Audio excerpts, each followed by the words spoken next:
y el que lo tenga, por favor, que comience a leer. Amén. Dice, en el nombre de Jesús, amén. No entregarás a su Señor el siervo, que se huyere allí de su amo.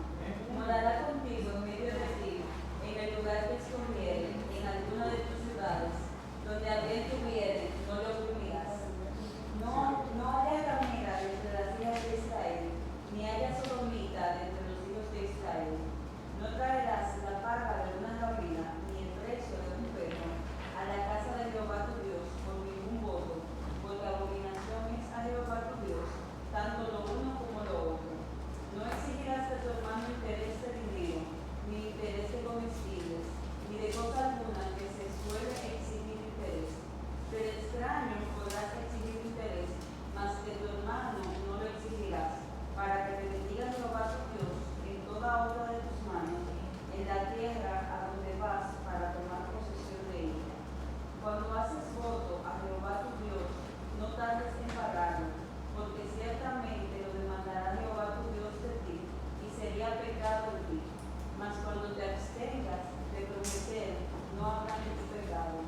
Pero lo que hubieres salido de tus labios, lo guardarás y lo cumplirás, conforme lo prometiste a Jehová tu Dios, pagando la ofrenda voluntaria que prometiste con tu boca.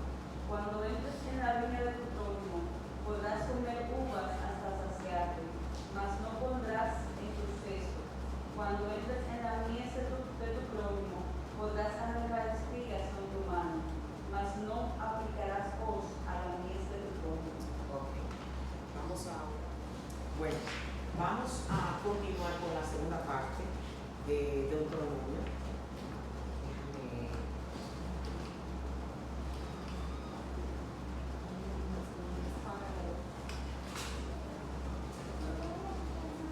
No nos sale, Javi. Ok, aquí está, ya está ahí.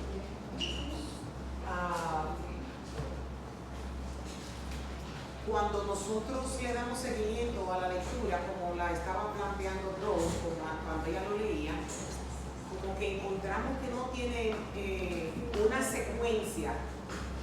Nosotros estamos acostumbrados a leer en las escrituras, pero aquí nosotros vemos en esta parte que cada versículo dice un mandamiento.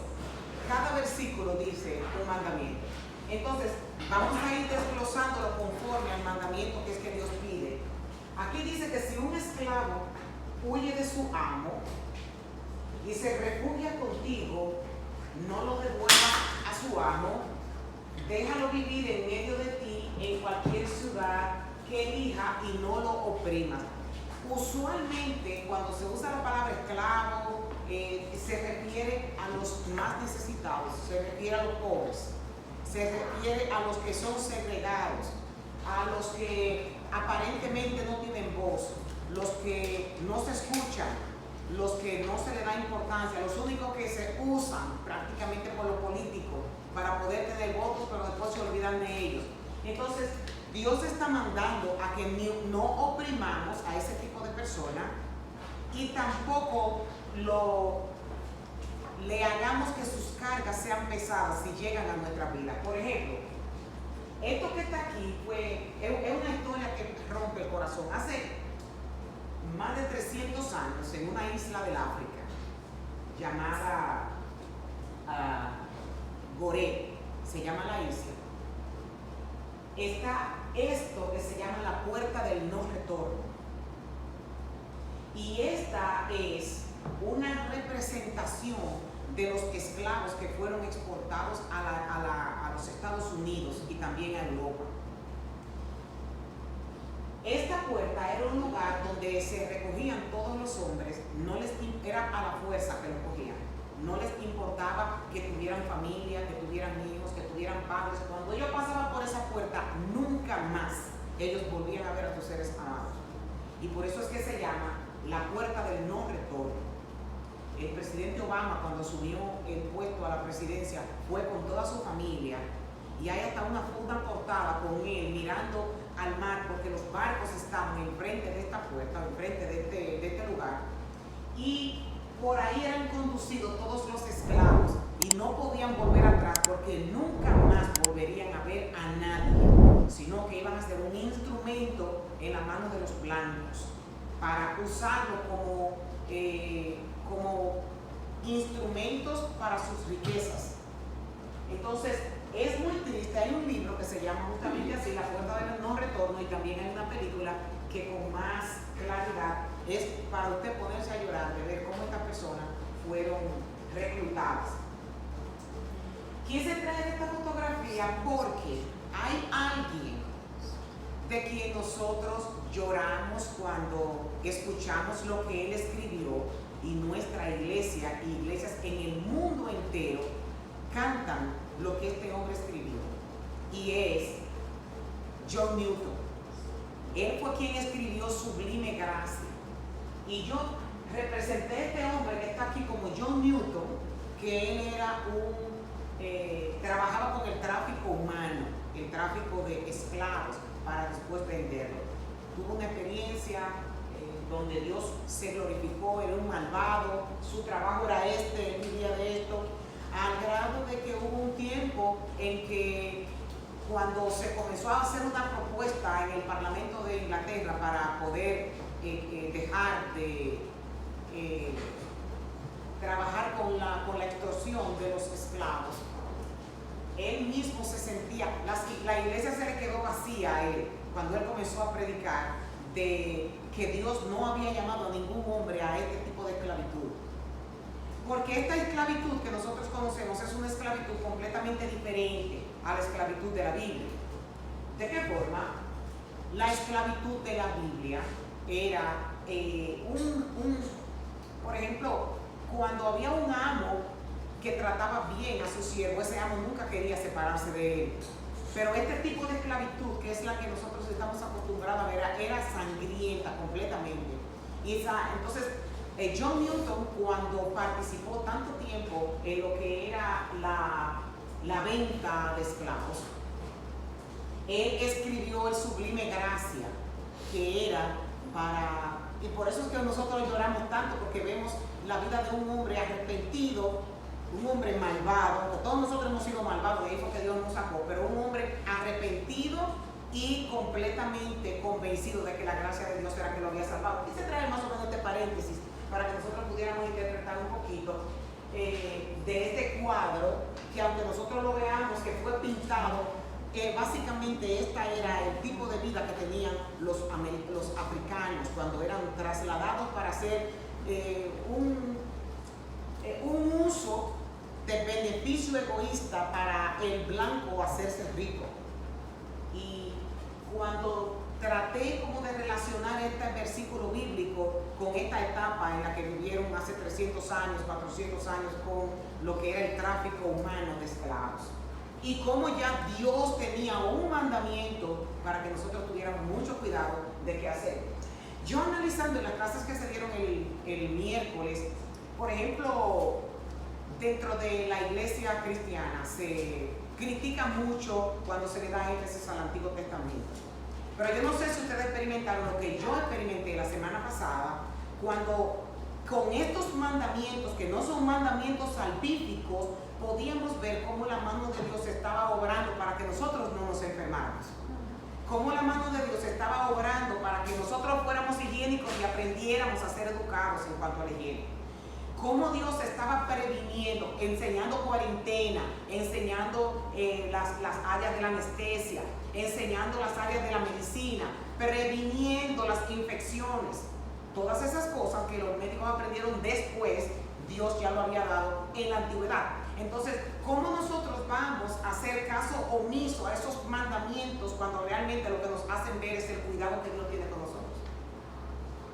¿Cómo yo no me voy a sorprender cuando Dios dice que si un animal pasa por encima de los trastes por lo que tú usas para comer, que ese instrumento quedaba inmundo? Dios no estaba diciendo que tu salvación se iba a perder por eso. Lo que Dios quería era que tú mantuvieras los utensilios con los que tú ibas a comer higiénicamente. Y yo le decía a alguien que yo recuerdo que cuando yo era niña, mi mamá cogía los trastes, después que se lavaban, los ponía boca abajo y le ponía un mantel por encima.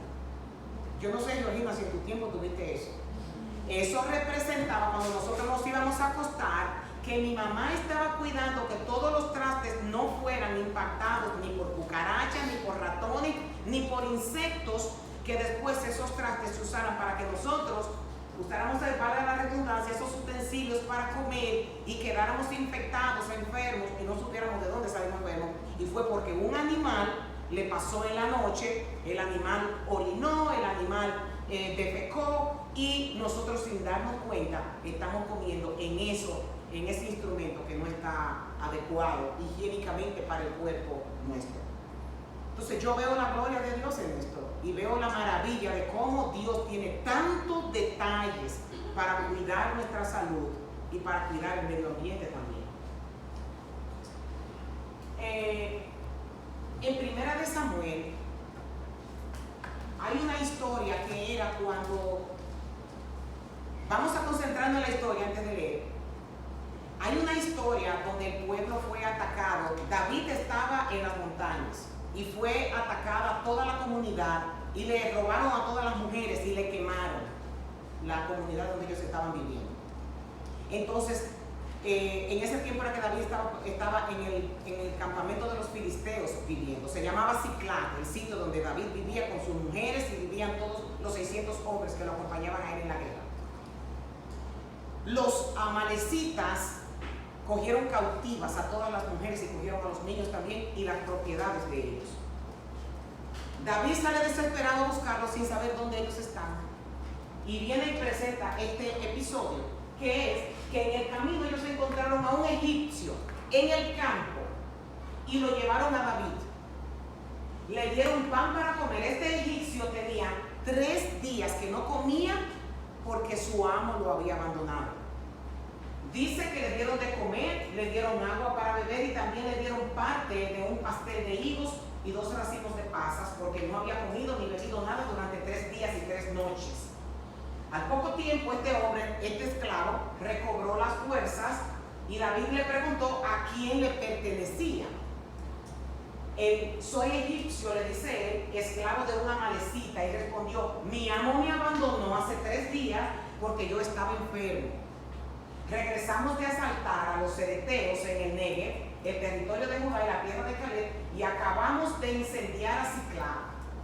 ¿Me guiarás a esa banda de saqueadores?, le preguntó David. El joven contestó: si haces un juramento en el nombre de Dios que no me matarás ni me devolverás a mi amo, entonces te guiaré a ellos. La Biblia no especifica cuál fue el final de este hombre, pero David le prometió que no le iba a hacer nada, porque este hombre había sido abandonado. Este hombre no era merecedor de devolvérselo a su amo. Es más, la historia extrabíblica dice que Eleazar, el siervo de Moisés, recuerden Eleazar, cuando él decía que se iba a dejar toda su herencia a Eleazar, y fue también el que buscó a Rebeca para que se casara. ¿Recuerdan Eleazar? ¿No lo recuerdan? ¿No saben quién es Eleazar? Bueno, Eleazar era, como quien dice, la mano derecha de Abraham. Eleazar, cuando no tenía hijos, le preguntó Dios a Moisés, a Abraham, a Dios, que si él no iba a tener hijos, entonces quien iba a ser heredero de todo su reino iba a ser su siervo. Ese siervo fue el que le dijo que le buscara hijo, esposa a su hijo Isaac. Y le hizo jurar poniéndole la mano debajo del muslo, diciéndole que buscara a una mujer que tuviera X características para que se casara con su hijo Isaac. Era un personaje muy importante. La literatura extrabíblica dice que él era un esclavo que estaba huyendo de su amo y que Abraham lo había encontrado y pagó el rescate por él porque su amo lo maltrataba. O sea, en la Biblia nosotros encontramos varios episodios donde podemos comparar el mandamiento que Dios da con lo que aquí estamos leyendo el día de hoy. Ahora, ya no tenemos esclavos, pero el esclavo, como dije al principio, representa el maltratado, el oprimido, el pobre, el necesitado, el extranjero, la viuda, el afligido. todo el que esté en una condición vulnerable es, en este tiempo, el esclavo. Y por eso hay un mandato, este es: cuídalos, no seas indiferente, tienes que tener tu ojo pendiente hacia esa persona vulnerable, porque lo más impresionante de todo esto es que el ojo de Dios está viendo eso. A veces en estos días hubo alguien que me llamó y me dice que mi hermano que iba para la República Dominicana y que iba a preparar unas comidas para unos necesitados, y me dice que él sabía que en ese preciso momento yo no podía resolver nada, pero que él nada más me lo estaba diciendo, y yo le dije: es que yo tengo que resolver de una manera o de otra, porque si Dios no hubiera querido que yo hiciera nada, yo no me entero de esto. Dios me hubiera mantenido a mí en el anonimato desde que tú viniste y me dijiste que hay esta necesidad. Es que Dios me está diciendo: tú tienes que resolver de donde sea, pero esta necesidad tú tienes que cubrirla.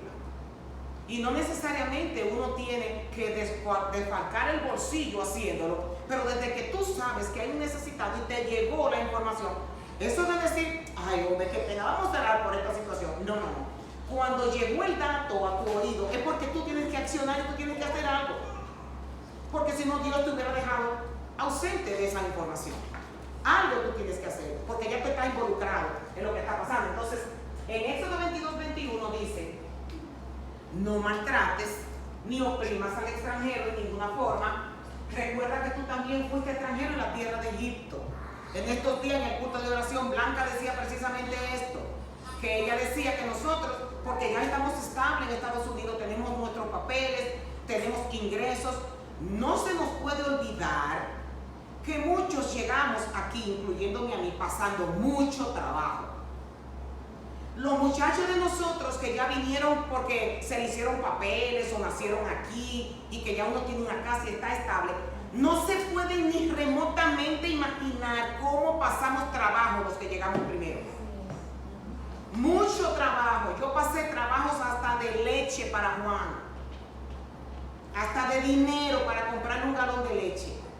Entonces, Dios dice: no se te olvide cuando fueron tus inicios, no se te olvide que en la situación que tú superaste, que ya tú pasaste, hay un montón de gente que está en esa línea necesitando esos $20 que yo necesitaba, lo están necesitando el día de hoy. Entonces, Proverbios 22, del 22 al 23 dice: no le robes al pobre tan solo porque puedes hacerlo, ni saques provecho de los necesitados en la corte, porque el Señor es tu defensor, Él es el defensor de ellos. Él destruirá a todo el que los destruya. Y uno de los pensamientos que me vinieron a mí meditando en este versículo anoche es que hay muchas veces que se aprovecha el que tiene posibilidad del que no tiene nada. Hay muchas veces nosotros como creyentes nos aprovechamos de que está vulnerable ante la necesidad y queremos poner el látigo para nuestro beneficio, sin siquiera en nosotros considerar que estamos succionando lo poco que esa persona tiene para un beneficio propio. Jeremías 7:6 dice: yo seré misericordioso, dice el Señor, únicamente si ustedes abandonan sus malos pensamientos y sus malas acciones. Y Dios comienza a decir un sinnúmero de cosas. Si dejan de explotar al extranjero, si dejan de explotar a las viudas y si dejan de explotar, en otros versículos dice, a los huérfanos. Por lo tanto, aunque nosotros creamos que no, esto es lo que representa la esclavitud en este tiempo. La esclavitud no de un amo que sea terrible en cuestiones de tratos, pero sí del amo de la pobreza, del amo del abandono, del amo de la pobreza. Esto es el tiempo contemporáneo de nosotros, lo que representa ese tipo de esclavitud también. Vamos con el versículo 17 y 18. Dice: ningún israelita, sea hombre o mujer, se dedicará a la prostitución ritual del templo, para cumplir con un juramento, no lleves a la casa del Señor tu Dios ninguna ofrenda que provenga de ganancia de un hombre o de una mujer que se haya prostituido, pues ambos son detestables al Señor tu Dios. Aquí Dios habla de ofrendas que Él rechaza.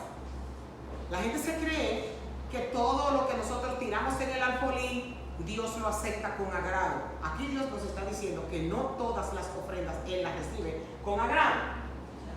El dinero tiene que ser limpio. Como creyente, no obtengas tus ingresos mediante empleo que perjudique a otros, porque eso desagrada a Dios.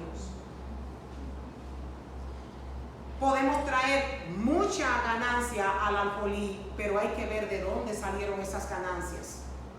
Y Dios no apoya ni las recibe.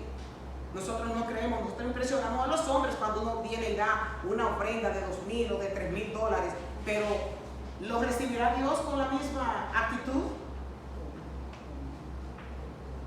Hay una palabra que dice aquí que es la prostitución sagrada o del templo. Yo quise traer más o menos para nosotros relacionarnos con esto. ¿A qué se refiere el mandamiento cuando dice esto? Incluía este tipo de prostitución, cuando Dios dice que no me traigan dinero de prostitución. Incluía a mujeres y a hombres también que tenían sexo con los oradores de un dios o una diosa en un templo. Se creía que muchos de estos dioses o diosas hacían que la tierra y las personas fueran fértiles. Oiga bien, el sentido de prostitución que nosotros tenemos ahora, que es una prostitución placentera, es una prostitución que tanto el hombre como la mujer lo busca por un placer. Esta prostitución era diferente. Era una prostitución que se hacía para que Dios mandara agua, o para que el hombre se hiciera fértil, o para que Dios mandara cosechas. Era con esa actitud, era una prostitución religiosa. Entonces, en Canaán habían pares de estos dioses como Baal, Acera y más tarde Osiris e Isis, que es de la mitología griega. Cuando ustedes necesiten que le hagan un aclarando de esto para yo no parecer un monógamo aquí, ustedes me hacen el favor y levantan la mano. Si quieren dar una opinión lo pueden hacer, porque así también me ayudan a yo no ponerme bronca antes de ti. ¿Alguna pregunta? ¿Cómo se refiere a la prostitución en que ellos adoraban? La prostitución era un ritual. Era un ritual. Había unas mujeres que se llamaban, eran sacerdotisas, como también había hombres también, que parte del ritual era que venían los hombres de afuera, tenían relaciones sexuales con la mujer, pero no una relación sexual, como yo decía, ni amorosa, ni tampoco lujuriosa, sino que la intención de esta relación sexual era como si ellos estuvieran acercándose a los dioses, buscando el favor para los bienes materiales, porque el hombre siempre lo que quiere es negociar con Dios para que le vaya bien. El hombre siempre quiere negociar con Dios para eso.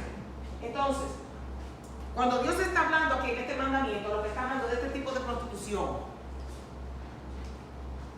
En Isaías, por ejemplo, hablando de que Dios rechaza al tipo de...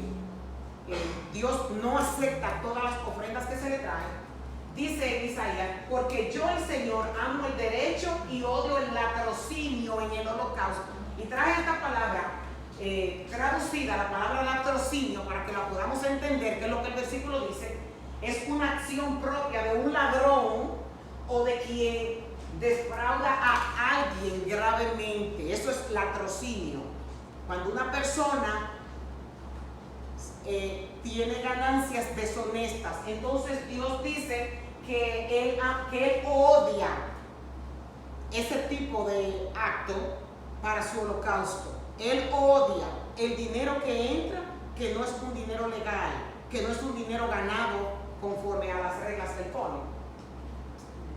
Alguien léame Oseas, por favor, para yo respirar un poquito en voz alta. Comerán hambre, se prostituirán, pero no lograrán nada, porque han abandonado al Señor para rendir culto a otros dioses. El vino le ha robado el entendimiento a mi pueblo. Piden consejo a un trozo de madera. Creen que un palo puede destruir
cuando Dios dio ese mandamiento, que lo dio a través de Moisés, miles de años atrás, Isaías está hablando de lo mismo.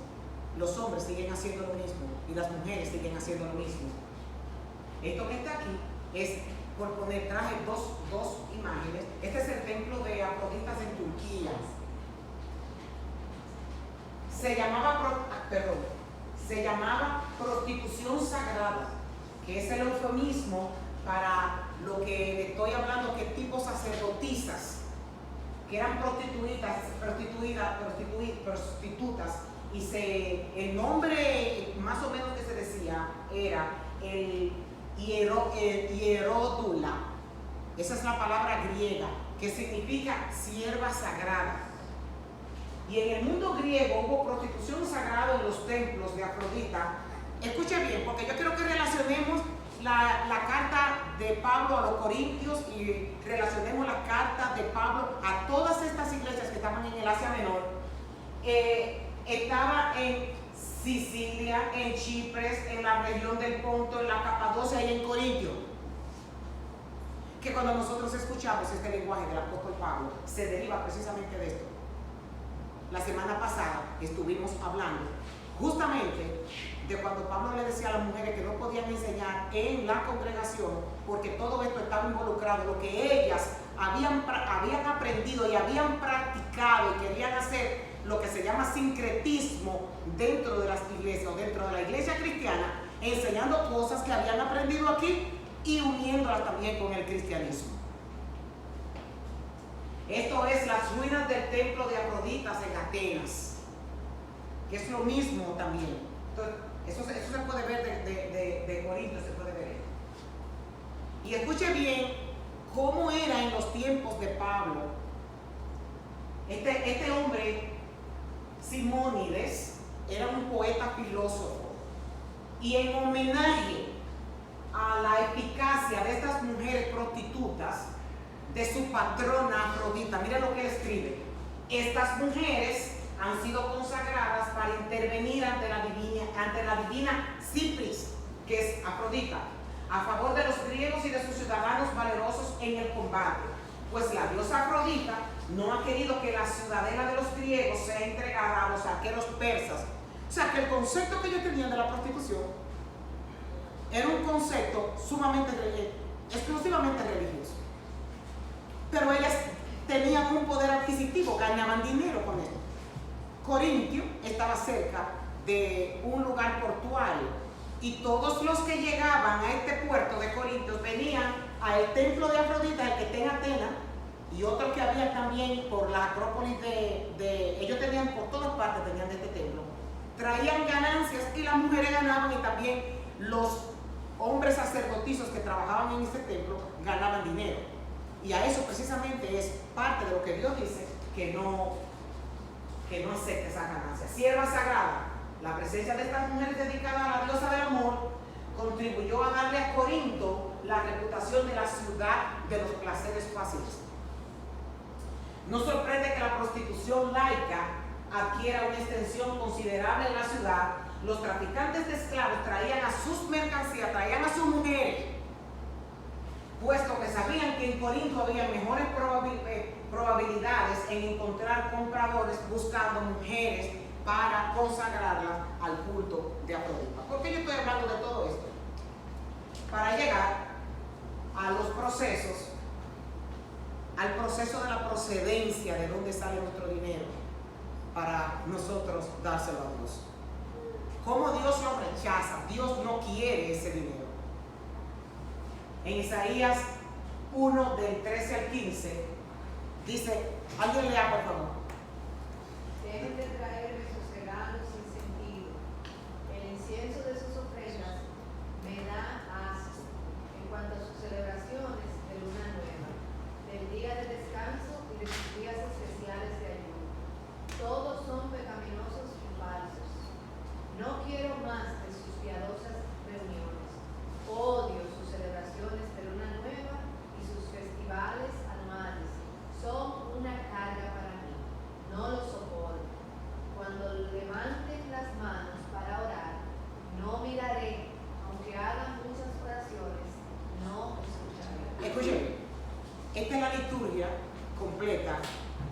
creyente.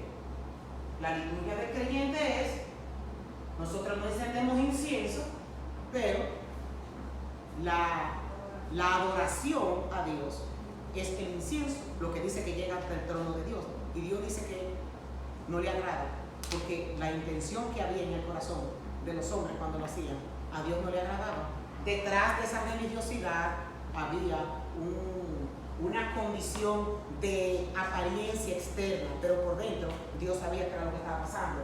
Entonces aquí vemos día de descanso, ayunos, reuniones, celebraciones.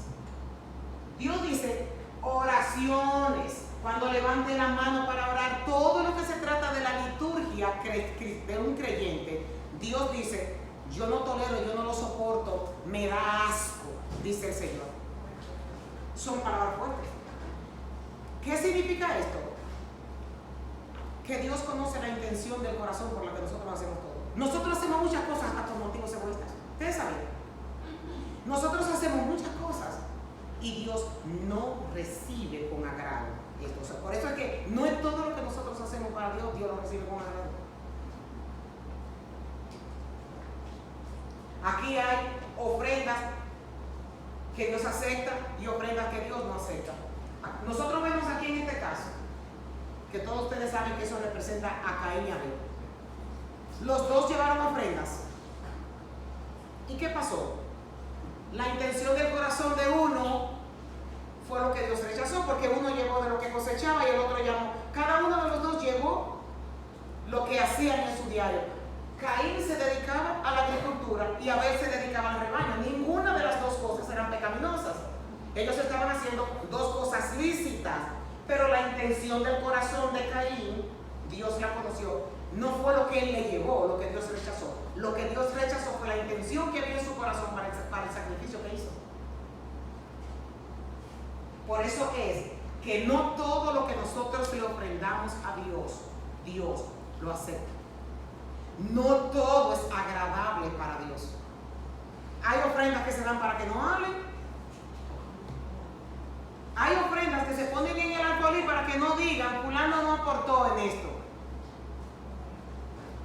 No nos sorprendamos que eso es así. Hay dinero que se pone en el alfolí, que se pone. Por eso es, por ejemplo, uno de los métodos que nosotros tenemos para recoger ofrenda, a mí me encanta, que es en lo privado. Tú vas y dejas tu ofrenda y nadie tiene que ver si tú la dejaste o no la dejaste. El único que sabe Freddy y el cargo o lo que recoge ofrenda, quién ofrenda y quién no.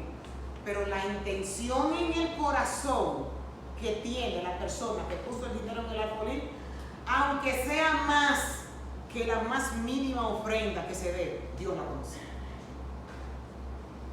Y la de los $5, que fue dada con todo el amor y con todo el empeño y con todo el deseo de agradar al Señor, Dios no ve más que el que dio 1000 con la intención de arrogancia, que lo puso en el plato.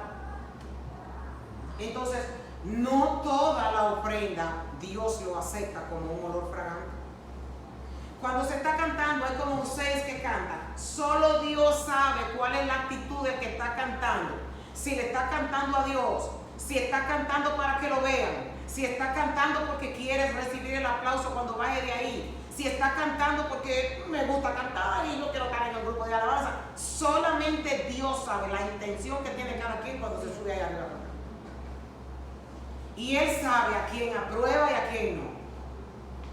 Y Él sabe a quién Él lo recibe como olor fragante en el cielo. El próximo versículo.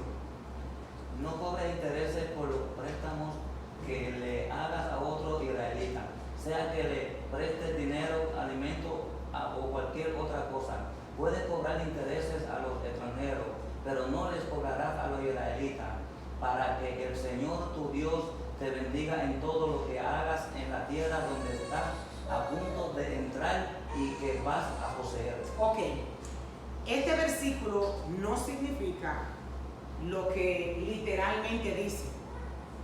Porque, por ejemplo, Dios dice no le cobres interés, pero el interés que Dios dice que no cobren es el de una persona pobre que esté pasando por una gran necesidad, y esa persona, Dios no quiere que se empobrezca más de lo que está, y quiere que a ti que te ha bendecido, tú ayudes a esa persona económicamente prestándole un dinero sin cobrar interés.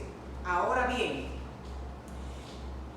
yo particularmente, una persona que yo sepa que se ha endeudado por ser derrochador, por no administrar bien lo que Dios le ha puesto en sus manos, es un irresponsable. Es un irresponsable.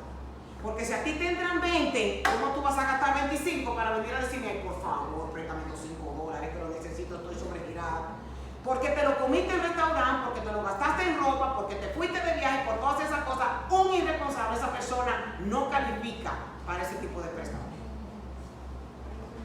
Hay personas que caen en la pobreza y caen en el endeudamiento, que eso es una clase que yo voy a traer aquí, una clase de finanzas. Caen en el endeudamiento por ser malos administradores. Después están con el moco llorando porque gastan más que lo que ganan. Entonces, esto no aplica para un irresponsable en sus finanzas. Cuando Dios dio este mandamiento, lo dio por estas personas que eran pobres y se habían empobrecido porque sus cosechas fueron malas, porque trabajaron y no tuvieron el beneficio que estaban supuestos a tener, porque se quedó la mujer huérfana, la mujer se quedó viuda con hijos huérfanos y tiene que mantener los hijos. Es ese tipo de persona que Dios dice que no le pida prestar, que no le cobre interés. Entonces, por ejemplo, en el mundo cristiano, uno de los mayores problemas que nosotros tenemos es la falta de administración económica. Esto es terrible. Yo hablaba con alguien en estos días y yo le decía, ¿cómo es que si tú debes, tú vas a coger un dinero que tú tienes que pagar para tú gastarlo en un lujo? Tú estás gastando en lujo el dinero ajeno, porque ese dinero no es para ti, ese dinero es para tú pagarlo. Sí, Carmen. Sí, que yo estaba pensando ahora que también el ser tacaño o el no diezmar empobrece. Empobrece, pastora, el dinero no le rinde a la gente. Yo tengo 3 hijos y yo veo la diferencia en cómo ellos se manejan. Oliver es demasiado tacaño. Sin embargo, mira, se fue a Santo Domingo, se le inundó el basement. Eso le salió como por $7,000. Y no termina bien con el basement, viene a España, el aire acondicionado central era un palo. Entonces cuando viene quejándose, digo, hello, ¿para qué estás limpando? O da una ofrenda, sacúdete, porque alguien necesita y tú te estás de tacaño, Oliver es muy tacaño. Yo le digo, por ejemplo, la hermana de Georgina necesita una ofrenda, él me la da. Pero si yo no le pido una ofrenda para quien la necesite, él no la suelta. Sí. Entonces eso yo digo que eso empobrece, porque el hecho de que usted tenga que sacar de su bolsillo $15,000 que usted no lo tenía planeado, eso para mí pobreza. Bien, entonces aquí dice, no cobres interés por los préstamos que tú le hagas a una persona que tenga ese calificativo. A una mujer viuda que perdió el esposo, que no tiene ni siquiera con qué, no tiene el dinero ahorrado con qué pagar un funeral, no tiene con qué terminar una escuela que le tiene a un hijo, no tiene con qué comprar comidas, ese tipo de cosas, y que esa persona solicite un préstamo, es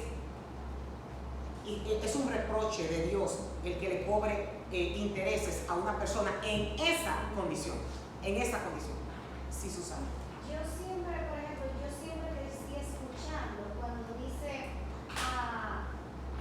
que no prestará como a un israelita. Yo siempre escuché que el cristiano no debe prestarle al de la fe en general para con intereses. Bueno, aquí yo vuelvo con lo que dije antes. No, yo entiendo, ahora usted dice como... Sí. o sea, Por ejemplo, nosotros también debemos de ser sabios a porque si viene una persona todos los meses donde mí a pedirme dinero prestado porque yo sé que son malos administradores, yo estoy contribuyendo a que esa persona continúe siendo mal administrador. Pero puedo no dárselo, en vez de dárselo y cobrarle el interés, puedo decirle no te lo voy a prestar. Bueno, en este caso tú puedes hasta quitarte el hermano de amigo. Si tú le dices no te lo voy a prestar, tiene que ver, porque con esto se trata de tú ayudar al hermano a que salga de la condición en la que está.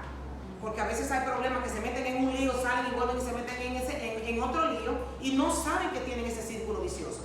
Entonces, el cristiano tiene que manejar lo que Dios le da y gastar conforme a lo que puede. No arroparse con una sábana más grande para no tener que llegar aquí. Porque todos nosotros podemos ser vulnerables a entrar en una condición económica de que no nos vaya bien y pedir un dinero prestado para resolver cualquier cosa y uno después pagarlo. Ese tipo de personas tú sí le puedes hacer el préstamo. Ahora el que viene todos los meses donde ti a decirte que te preste, que te va a pagar intereses, realmente lo que tú tienes es que tú eres mal pagador. Entonces, por eso es que habla de alimentos, de cualquier otra cosa, puede cobrar interés a los extranjeros. Esta palabra que dice a los extranjeros era a los comerciantes que le compraban, porque el comerciante pedía prestado a rédito con intereses para seguir con su negocio. Ahora, ¿se puede o no se puede? Que es la respuesta que tú decías, Susana. Aquí está. El Señor Jesucristo dando una parábola, Él dice, por tanto, debéis haber, eso es la parábola de los talentos, debéis haber dado mi dinero a los banqueros para que con los banqueros se tuviera interés. No es pecado el interés, porque si no todos los bancos estuvieran en pecado. Eso es un negocio. Lo que no se puede es el abuso, porque yo puedo abrir una financiera ahora mismo y yo decir, bueno, yo voy a comenzar una financiera con un capital de $20,000. No ser abusivo, no ser avaro, y yo puedo poner un interés cómodo. Por ejemplo, referente a eso que tú estás diciendo, de lo de tu hijo Oliver, aquí Salomón tiene una respuesta a esto. Cuando nosotros somos duros, dice Salomón, que el que amasa riqueza mediante la usura, los acumula para el que se compadece de los pobres. Ese hombre al que Oliver le tuvo que pagar los $15,000, a lo mejor es un hombre que se compadece de los pobres, y como no se lo dio a los pobres, Dios se lo dio a él en beneficio, arreglándole el aire acondicionado. Eso es bíblico. Eso no lo inventé yo, es bíblico. Miren cómo lo dice.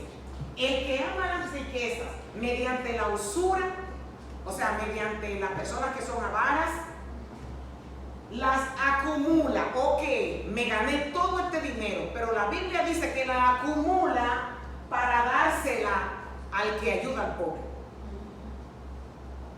Quien va a tener al final la ganancia de esta usura va a ser para el que ayuda al pobre. Mira dónde lo manda Dios el dinero, para que el pobre, para que el que es generoso siga dando. La ley prohibía castigar interés en una categoría de préstamos, Susana. Aquellos hechos de los pobres, por ejemplo el Levítico. Esta ley tenía muchas implicaciones sociales, financieras y espirituales. Esta ley ayudaba genuinamente a los pobres al no empeorar su situación. Miren bien, a pobres, para que no se empeore su situación. Era ya bastante malo el haber caído en la pobreza y pudiera ser humillante el tener que buscar asistencia. Pero si adicionalmente al pago del préstamo una persona pobre tenía que ser aplastada por un interés muy alto, la obligación resultaría más perjudicial que beneficiosa. ¿De qué vale de que yo te diga que sí, que te voy a prestar el dinero y te cobro un 50% de interés? Te estoy haciendo más daño.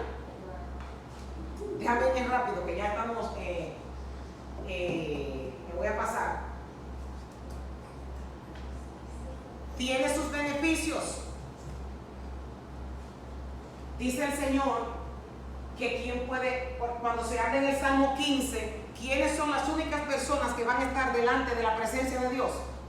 Le voy a leer solo este. El que presta su dinero sin exigir interés. Dice el salmista. Esos son los únicos que van a poder estar en el santuario. Dice, ¿quién puede estar ante la presencia de sin exigir interés. Pero que conste, no al que pide prestado para gastar en deleites, al que pide prestado para una gran necesidad. Versículo 21-23, que alguien lo lea, por favor. Cuando hagas un voto al Señor tu Dios, no tardes en cumplir lo que le prometiste, pues el Señor tu Dios te exige que cumplas todos tus votos sin demora, o serás culpable de pecado. Sin embargo, no es pecado abstenerse de hacer un voto, pero una vez que voluntariamente hagas un voto, asegúrate de cumplir lo que prometiste al Señor tu Dios. Ay, ¿cuántos no hemos caído ahí? Será culpable de pecado el que diga que va a hacer y no hace. Es mejor que tú te quedes con tu boca bien cerrada y no que tú digas nada. No prometas, no digas, por insignificante que sea una cosa. Mira, yo te voy a dar tanto. Yo te voy a dar 20 pesos. Y que tú lo borraste, pero bien borrado eso.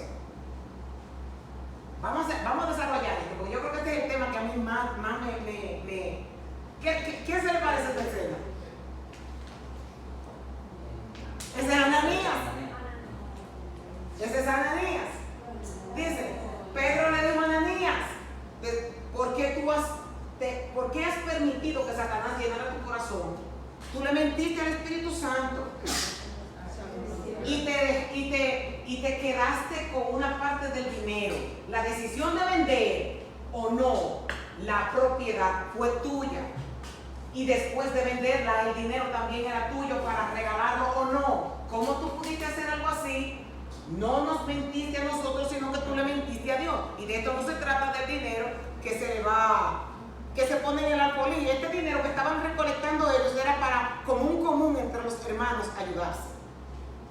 Entonces, aquí nosotros vemos a otro que también abrió su boca demasiado rápido y vemos el cumplimiento de Dios. ¿Saben quién es este hombre? Jefte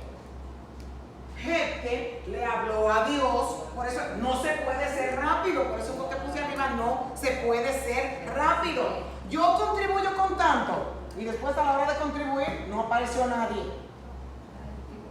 Este hombre hizo un juramento solemne a Dios: si verdaderamente tú entregas a los amonitas en mi mano, quien salga primero en la puerta de mi casa a recibirme, cuando yo vuelva de haber vencido a los amonitas, será del Señor y le ofreceré holocausto. Y lo primero que le salió al encuentro fue su hija, la única hija que él tenía. No voy a dar explicaciones de todo lo que se dice respecto a esto, pero él lloró amargamente por haber hablado tan rápido de decir: yo, Señor, voy a hacer esto si tú me concedes tal cosa. Aquí nosotros vemos a Jacob también, que hizo un voto cuando se iba, que estaba siendo perseguido por su hermano Esaú, y dice: si Dios está conmigo y me guarda en este camino en el que voy y me da alimento para comer y ropa para vestir, y vuelvo sano y salvo a casa de mi padre, entonces Él será mi Dios, y esta piedra que yo he puesto por señal será casa de Dios, y de todo lo que Él me dé le daré el diezmo. Esto fue Jacob, que le prometió a Dios si Dios lo libraba de que su hermano lo matara, porque esta era la situación que él tenía. Aquí nosotros vemos que básicamente esto es lo que nosotros hacemos. Y tenemos una mala memoria. Oiga, para que ustedes vean la mentalidad pecaminosa que tenemos nosotros. Si a nosotros alguien nos hace algo, eso no lo olvidamos por años. Eso lo retenemos por años. Y cada vez que hablamos lo sacamos a relucir. Ahora, cuando nosotros prometemos algo por el bien del otro, se nos olvida las 2 horas. Se nos olvida. Porque al ser tan egoístas, nosotros pensamos demasiado en nosotros. Demasiado en nosotros. ¿Qué dice Cristo aquí en Mateo 5, 33-37? No faltes a tu juramento, sino cumple todas tus promesas. En la finalidad de todo esto, lo que Cristo dice en esto, en el Sermón del Monte, que tu sí sea sí y que tu no sea no. Que lo que tú dices con su boca, que se cumpla. Eso es lo que Cristo nos dice aquí. que tú no tienes que estar durando, dice Cristo. Lo que tú tienes que hacer es que tu palabra tenga valor. Eclesiastés 5 dice: no te apresures ni con la boca ni con la mente a proferir ante Dios palabra alguna. No es que tú le vas a hablar a Dios, es lo que tú digas con tu boca. Él está en el cielo y tú estás en la tierra. Mide pues tus palabras cuando hagas un voto a Dios. No tardes en cumplirlo, porque a Dios no le agradan los necios. Cumple tu voto. Aunque no lo digas, si lo pensó ya. No, si tú lo piensas, no. Si lo piensas y no lo cumples. No. Si tú piensas en hacer algo, no hay problema, tú no lo has dicho. Aquí, mira lo que dice aquí. No te apresures en abrir tu boca. Pero dice ni con la mente. Sí, pero si tú pensaste en algo y tú no lo dijiste, o sea, tú no estás afirmando algo que tú vas a hacer. Porque con la mente puede en el corazón que tú tengas pero nunca tú lo dijiste. A veces yo estoy deliberando cuando están pidiendo o haciendo algo. Yo estoy negociando dentro de mí a ver cuánto yo puedo dar. Yo no puedo ponerme a lo loco a decir, yo voy a dar tanto. No, yo tengo que hacer un análisis. Ahora, a veces Dios te pone una cantidad que tú das vuelta y vuelta y siempre cae en esa. Vale más no hacer votos que hacerlo y no cumplirlo. No permitas que tu boca te haga pecar, ni digas luego ante el mensajero de Dios que lo hiciste sin querer. Debe ser como Él es. Dios no es como nosotros. No dice mentira alguna, ni cambia de parecer. Dios cumple lo que promete. Dios cumplió, dice Josué, con todas las promesas que les había hecho a los israelitas. No dejó de cumplir ninguna de ellas. La fe de nosotros, ¿en qué se basa? En que Dios dijo una cosa y lo cumplirá.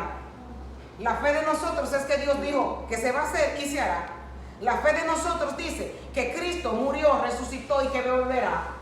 La fe de nosotros dice que Cristo está en el cielo y que el Padre ha preparado morada para cada uno de nosotros. La fe de nosotros dice porque Dios dice que nosotros resucitaremos y que nosotros estaremos reinando con Él para siempre. Entonces, si nosotros creemos que Dios miente o que dice una cosa y después cambia de opinión, nuestra fe está en el suelo. Y para terminar, cuando entres en una viña de un vecino, podrás comer todas las uvas que quieras, pero no te llevarás nada en una canasta. También cuando tú entres en el campo de un vecino, podrás arrancar los granos de trigo con la mano, pero no cortarás las espigas con la hoz. Pues no se puede llevar comida, no va a comer. Bueno, no, porque este mandamiento viene siendo para cuando una persona, esto es en el mundo agrícola, cuando uno tenía hambre, por ejemplo, y había una viña, tú podías comer, pero no podía entrarte ni una sola uva en tu paquete. Como cuando uno va a picar manzana o fresa o lo que sea, ¿no? Cuando uno va a picar la manzana, la pique, uno puede comer. Sí, lo que tú no puedes llevarte ninguna. Esa ley viene de aquí. Entonces hay 3 versículos en la Biblia que hablan precisamente de este acto donde los discípulos estaban comiendo de las espigas que había. ¿Sabe por qué este mandamiento? Este mandamiento, si tú estás hambriento, tú puedes saciar tu hambre donde alguien desea un arrendatario que Dios ha bendecido. Y Dios quiere que el arrendatario comparta la bendición que le ha dado con uno necesitado que no tiene con qué comer. Ahora, lo que esta persona no puede hacer es abusar, comenzar a meterse dentro de los bolsillos. Por ejemplo, cuando yo llegué a este pueblo había un sitio que se llamaba La Ponderosa. Y cuando llegaron estos dominicanos que no sabían lo que era un buffet, la gente hasta las carteras se llevaba. Yo tenía cuentos que se llevaban adentro de las carteras, ponían los muslos de pollo y todo eso ahí adentro. Sí, mis amados hermanos. Esto pasaba, se llamaba La Ponderosa el sitio. Y la gente, eso se llama robar. Porque tú pagaste para comer todo lo que quisieras, no para llevar comida. Eso de que me llevo los panecitos, me llevo esto, me llevo el otro, lo que se le sirvió a usted ahí es para que usted se lo coma. Como los 10 pececitos y los panes, cuando Jesús Exacto, que él dijo, recojan todo lo que no. Exactamente, exactamente. Bueno, ya estoy ronca, vamos a orar. Esta clase se acabó ya, doctor.